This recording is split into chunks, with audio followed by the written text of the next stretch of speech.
I wasn't snooping. I wasn't suspicious. I was standing in my kitchen, holding my phone, when her phone lit up on the counter.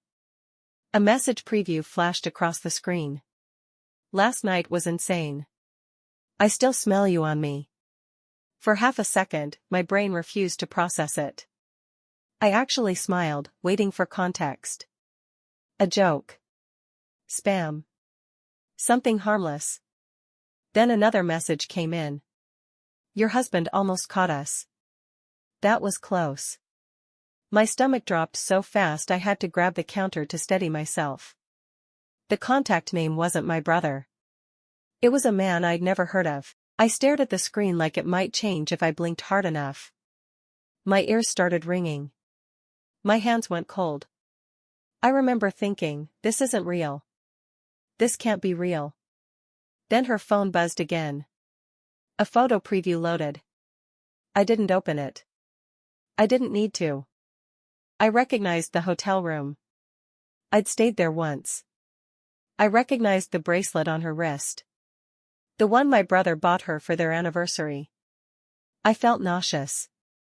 Physically sick. She walked back into the room a second later, smiling like nothing existed outside her perfect little bubble. She reached for her phone, then froze when she saw my face. What's wrong? She asked, too quickly. I couldn't speak. I couldn't look at her.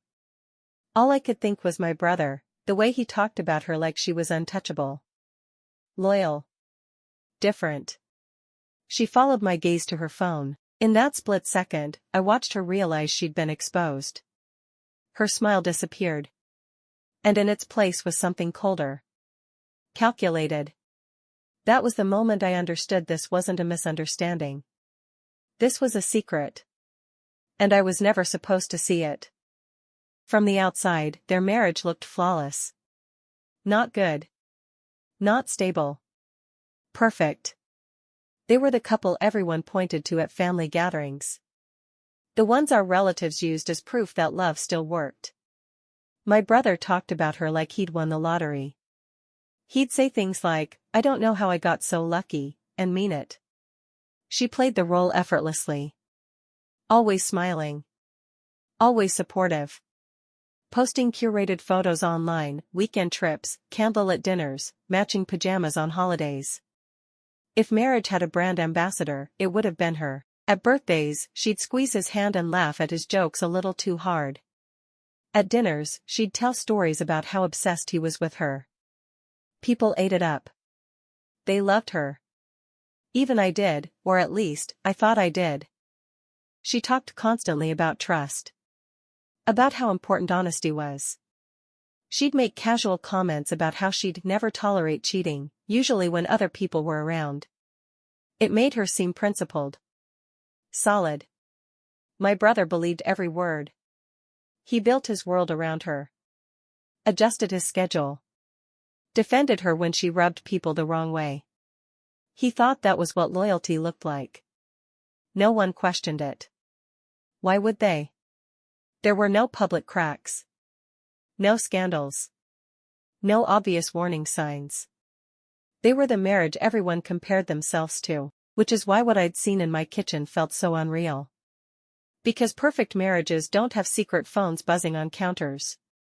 They don't have hotel rooms and anniversary bracelets in photos meant for someone else. And yet, somehow, this one did. I was close enough to see the truth because she trusted me. That's the part that still makes my chest tighten. I wasn't some distant relative who dropped by once a year. I was in their orbit. I helped with errands. I stayed over sometimes. I watched their dog when they traveled. I was the person they called when something small went wrong. She especially leaned on me. She'd vent about my brother, harmless complaints, framed like jokes. He forgets things, she'd say, rolling her eyes. But he means well. I thought it was normal. Couples do that. She'd hand me her phone without hesitation. Can you check the recipe? Can you text my mom back? No passcode hiding. No hesitation. That's why the message hit so hard, because I wasn't looking for anything. I'd been invited into their space so completely that nothing felt off. That morning, she'd asked me to come over early. Said she was running late and needed help prepping for a family lunch. We moved around each other like we always did, familiar, comfortable, almost sisterly. She left her phone on the counter because she didn't think she had anything to hide. That's what trust looks like when the lie is working. I was close enough because I was considered safe. Non-threatening. The sister who'd never cross a line. The one who wouldn't question things. And in a way, she was right. I never would have gone looking. The truth didn't come out because I was suspicious. It came out because she got careless, and because I was standing exactly where I wasn't supposed to be when her secret surfaced on a glowing screen. Looking back, the signs were always there. I just didn't have the language for them yet. She guarded her phone in subtle ways, nothing dramatic. Just small habits I brushed off. Taking calls in the bathroom. Tilting the screen away when messages came in. Keeping it on silent during dinners. I told myself she was just private. She suddenly became obsessed with her appearance. New clothes. New perfume. Gym sessions that didn't match her energy. She'd come home glowing, almost wired, and blame it on a good workout. There were mood swings I couldn't place, days where she was overly affectionate with my brother, almost performing devotion. Then stretches where she was distant, irritated by his presence. I assumed it was stress. Work. Life. She started working late more often. Last-minute plans. Errands that took hours. Stories that made sense individually but didn't quite line up when put together. Once, she mentioned a coworker, just a name, dropped casually. She repeated it a few times over the following weeks. I remember thinking it was odd how often he came up, but I didn't connect the dots. The biggest red flag was how aggressively she talked about loyalty. Any mention of cheating, in movies, in gossip, in conversation, triggered a mini-speech about morals and boundaries. It felt rehearsed. Defensive. But I didn't see it then. Because I didn't want to. It's easier to ignore warning signs when the alternative is believing someone you trust is capable of betrayal. I wasn't being naive, I was being human. By the time I understood what those signs actually meant, they weren't warnings anymore. They were explanations. I didn't want to know more. After that first message, part of me hoped it was a one-off. A misunderstanding. Something that could still be explained away if I didn't look too closely. But the truth doesn't care what you're ready for. Later that day, while she was in the shower, her phone buzzed again. I told myself I wouldn't touch it. I told myself I'd already seen enough. Then my brother's name flashed across the screen, calling her. And at the exact same moment, another message slid in underneath it. Don't answer. He's probably checking on you. That was it. The timing. The familiarity, the confidence. No secrecy anymore, just coordination. My hands were shaking as I scrolled. Not digging. Just confirming. Threads of conversation stretched back weeks. Hotel reservations. Inside jokes. Photos cropped just enough to feel intimate without being explicit. There was a calendar reminder labeled conference. The address matched the hotel in the photo. She wasn't reckless. She was organized. Every excuse my brain had tried to build collapsed at once. This wasn't emotional confusion. It wasn't a mistake. It was a routine. I locked the phone and set it back exactly where it had been. My heart was pounding so loud I was sure she'd hear it through the bathroom door. When she came out, wrapped in a towel, she smiled at me like everything was normal. I smiled back. And in that moment, the doubt was gone. I wasn't guessing anymore. I was holding the truth, and realizing it was about to change everything. I didn't plan the confrontation. It just happened. My chest felt too tight to breathe, and the silence between us grew unbearable. When she sat down at the table, scrolling through her phone like nothing had changed, something in me snapped. Who's Daniel? I asked. Her thumb froze for half a second. Just half. But I saw it. She looked up, confused, or at least pretending to be. What? Daniel, I repeated. The one texting you. She laughed. A soft, dismissive sound. Oh my God. He's just a coworker. Why? I didn't raise my voice. I didn't accuse. I just watched her face, the way she tilted her head like I was being ridiculous. You were with him last night, I said quietly. Her expression hardened instantly. That's not true. The denial came too fast. Too clean. She stood up, pacing now, flipping the narrative with practiced ease. You shouldn't be looking at my phone. That's invasive.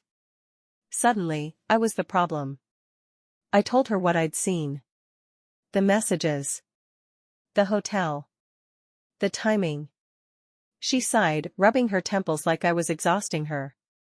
You're connecting things that aren't there. You've always been dramatic. There it was. She stepped closer, lowering her voice. If you say anything to your brother, you'll destroy him. Do you really want that on your conscience? Concern masquerading as manipulation.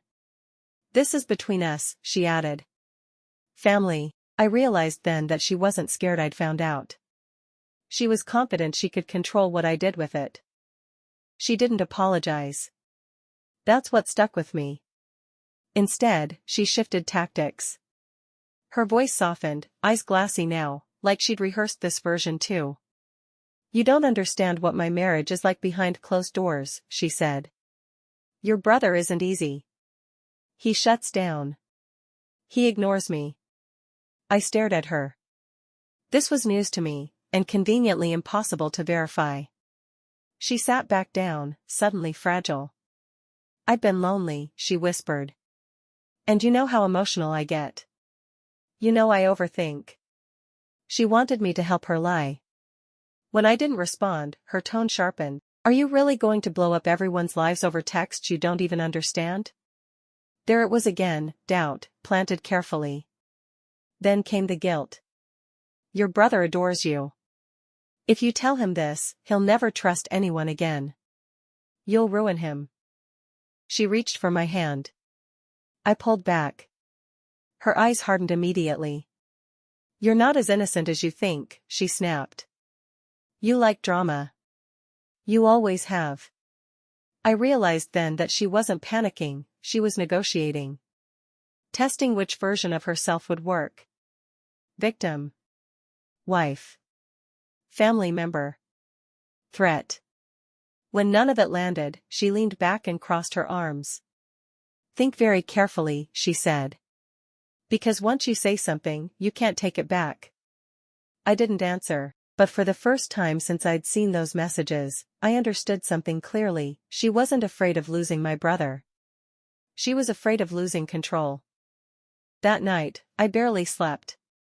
Every time I closed my eyes, I saw my brother's face, the way he smiled when he talked about her, the certainty in his voice when he said he trusted her completely.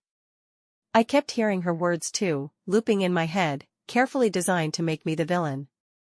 You'll destroy him. This is between us. Family.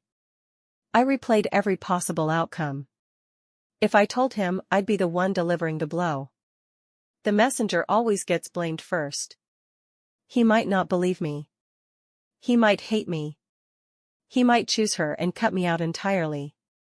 And if I stayed silent? Then I'd be complicit. I imagined sitting across from him at future holidays, knowing what I knew. Watching him plan anniversaries, talk about kids, build a life on a foundation I knew was cracked. The thought made me sick.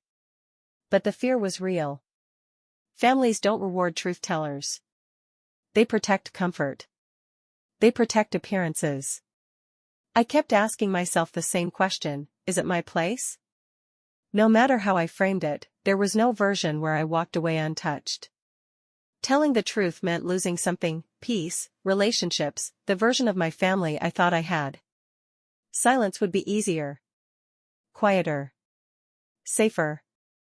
But it would mean choosing her lie over my brother's reality. By morning, I realized the conflict wasn't about whether to tell him. It was about who I was willing to betray, him or myself. I didn't tell him the way I'd imagined 100 times in my head. There was no perfect moment. No gentle lead-in. Just a heavy knot in my throat and a decision that couldn't be undone. I asked him to meet me for coffee. Just the two of us. He joked when he sat down, asked if I was okay, said I looked tired. I almost backed out right there. Almost. Then I told him I needed to say something difficult. His smile faded, but he still looked calm. Trusting. I started with facts. No accusations.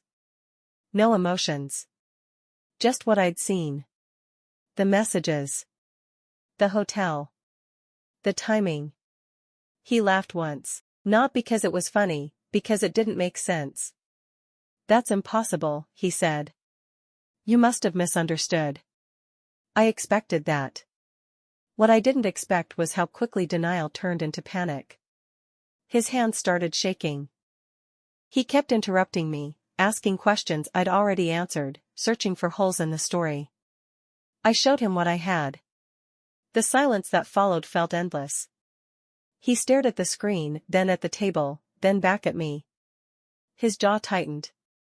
His eyes didn't fill with tears, they went empty. She told me she was visiting her sister, he said quietly. I didn't say anything. He nodded slowly, like he was piecing together a puzzle he never wanted to see finished. Then he stood up so abruptly his chair scraped loudly against the floor. I need to talk to her, he said. I watched him walk out, carrying a truth that had already started tearing his life apart. And I knew, nothing would ever go back to the way it was. He came back home late that night, but he wasn't the same. The apartment felt smaller somehow, as if the walls had been waiting to hear the truth all along. I stayed in the kitchen, pretending to clean up, because I couldn't bear to see him yet, not like this. The man who used to laugh freely, who would tease me about my coffee-making skills, now moved like someone carrying invisible weights. He didn't say much. Just paced, muttering fragments, I can't believe it. I trusted her, how long, why didn't I see it? Every word was a knife twisting deeper, every pause a reminder that the world he thought he knew had shattered. I wanted to tell him it wasn't his fault, that no one could have guessed. But the words stuck in my throat. What could I say that would help? Nothing would ever feel the same. The next morning, our family started calling. Are you sure? Maybe it's a misunderstanding, my parents said, their voices heavy with that familiar mix of concern and judgment. Don't ruin their marriage. You don't know the whole story. I wanted to scream. I wanted them to see what I saw, the proof that was undeniable. But they wouldn't look. They couldn't. Denial was easier than reality, and I was alone on the side of truth. Meanwhile, he barely slept. He kept checking his phone, pacing, replaying every conversation in his head, searching for clues he had ignored. I watched him from the doorway once and felt my heart ache, not for him, but for the betrayal itself, the invisible poison that had seeped into every corner of his life. The sister-in-law, as always, acted normal when I saw her briefly. Her smile was sharp, practiced, unshakable, as if the world hadn't cracked open under her carefully curated mask. I realized then that the fallout wasn't just his pain. It was a storm spreading outward, touching everyone who had been complicit in silence, everyone who had chosen comfort over truth. And me, I was the unwilling eye of it, forced to witness the destruction while carrying the weight of having seen it first. The truth had come out, yes, but it didn't feel like victory. It felt like standing in the middle of a battlefield after the fight had begun, unsure if anyone would survive, including the man I loved like a brother. It started small, almost imperceptible. A flicker in her smile, a sharpness in her tone that I'd never seen before.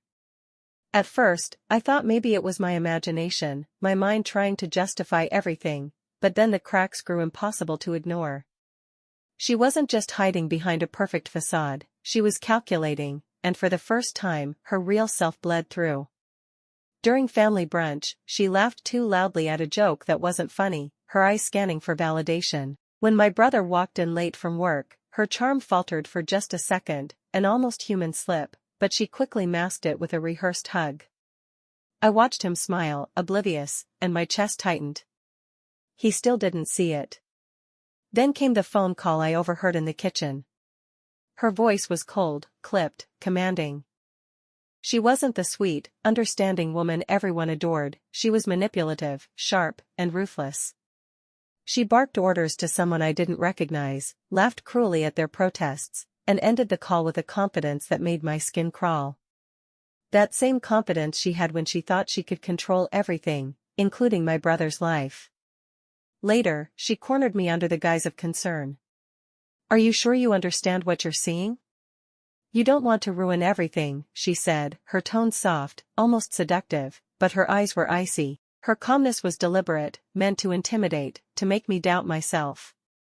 I met her gaze, and for a fraction of a second, I saw her unfiltered, and it terrified me. She started testing my brother, too. Small lies, questions meant to provoke, subtle digs disguised as jokes. And he, desperate to believe in her perfection, stumbled every time. It was like watching someone slowly unravel while blindfolded. I wanted to warn him, to pull off the blindfold, but I knew the real battle was ahead. The mask was cracking, but she would fight tooth and nail to keep her empire of lies intact. And I realized something terrifying: once the mask slipped completely, there would be no going back, for her, for him, or for the rest of us caught in the fallout. For the first time, I felt the balance of control shift, not violently, not with a showdown, but subtly, imperceptibly at first. The lies she had spun so carefully were beginning to unravel on their own.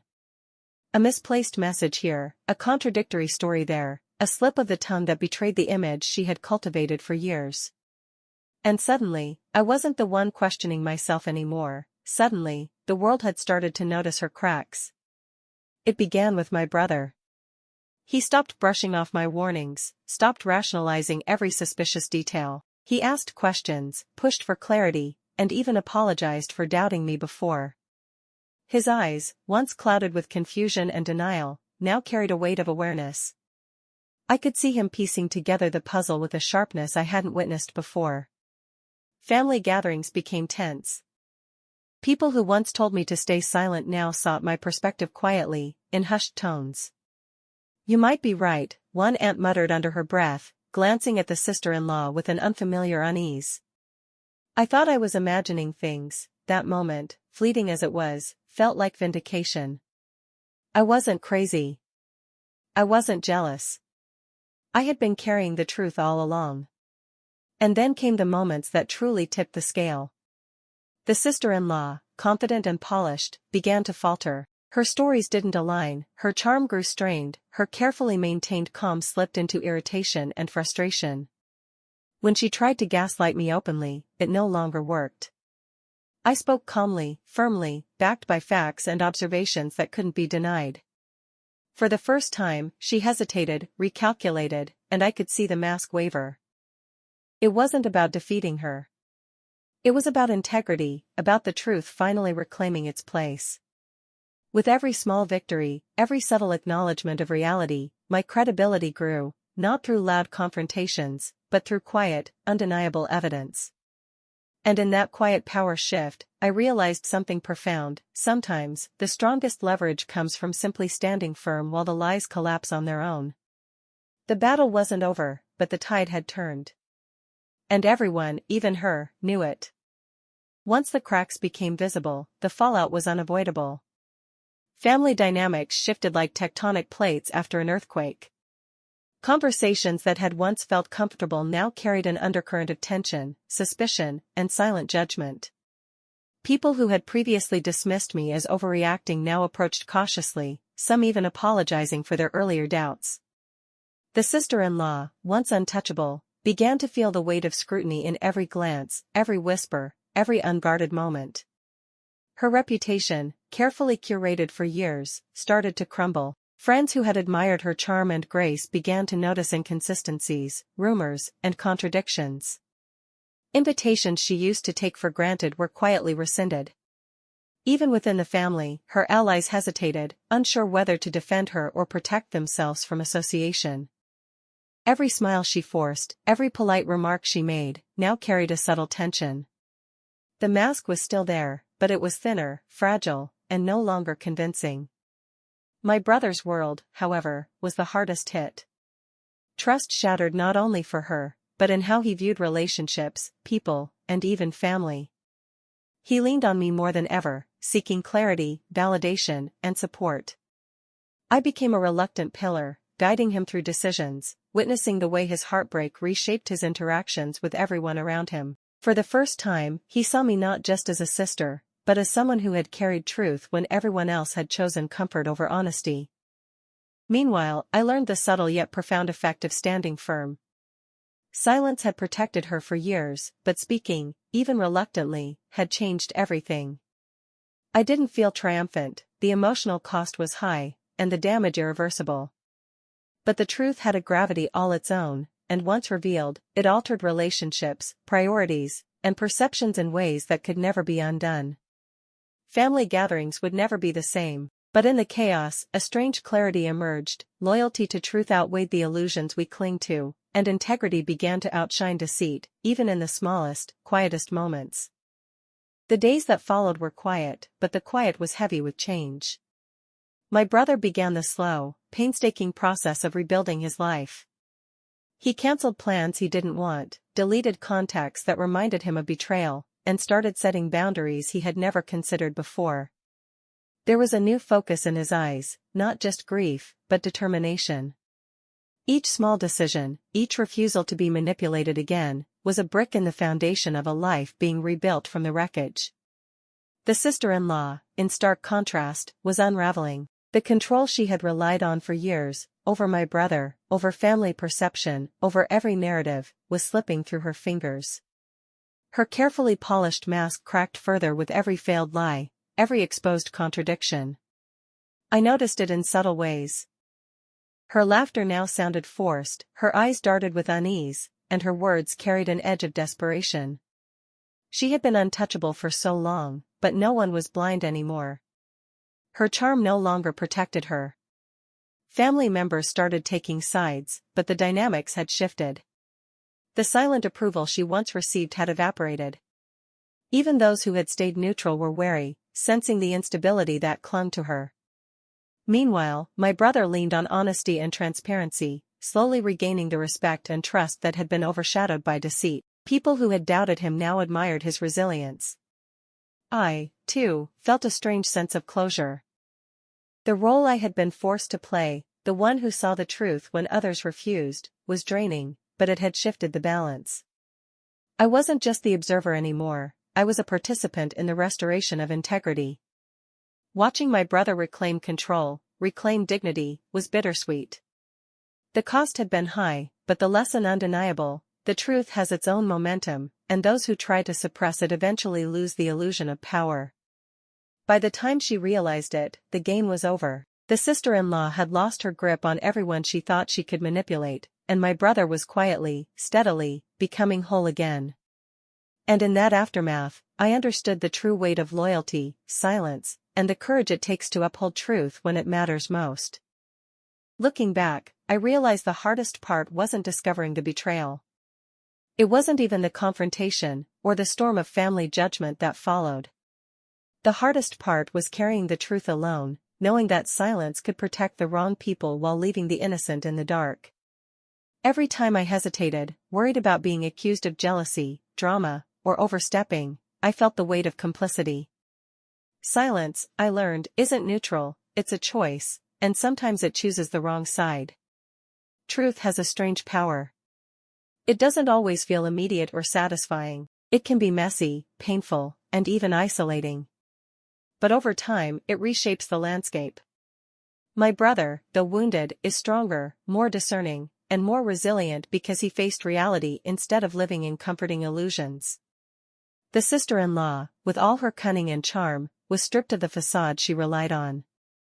The consequences of deception eventually catch up, no matter how carefully the lies are constructed. I also learned about loyalty in ways I hadn't imagined. Loyalty isn't blind obedience or staying silent to avoid conflict.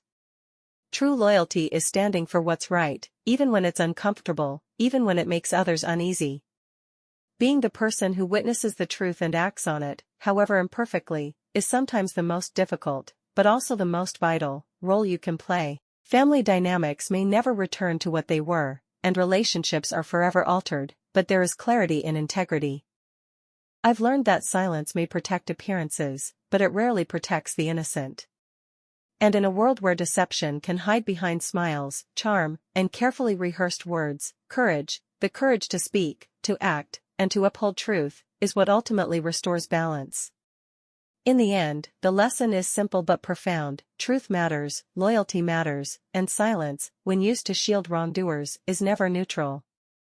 It carries consequences. And sometimes, the quiet act of telling the truth is the strongest, bravest thing you can do.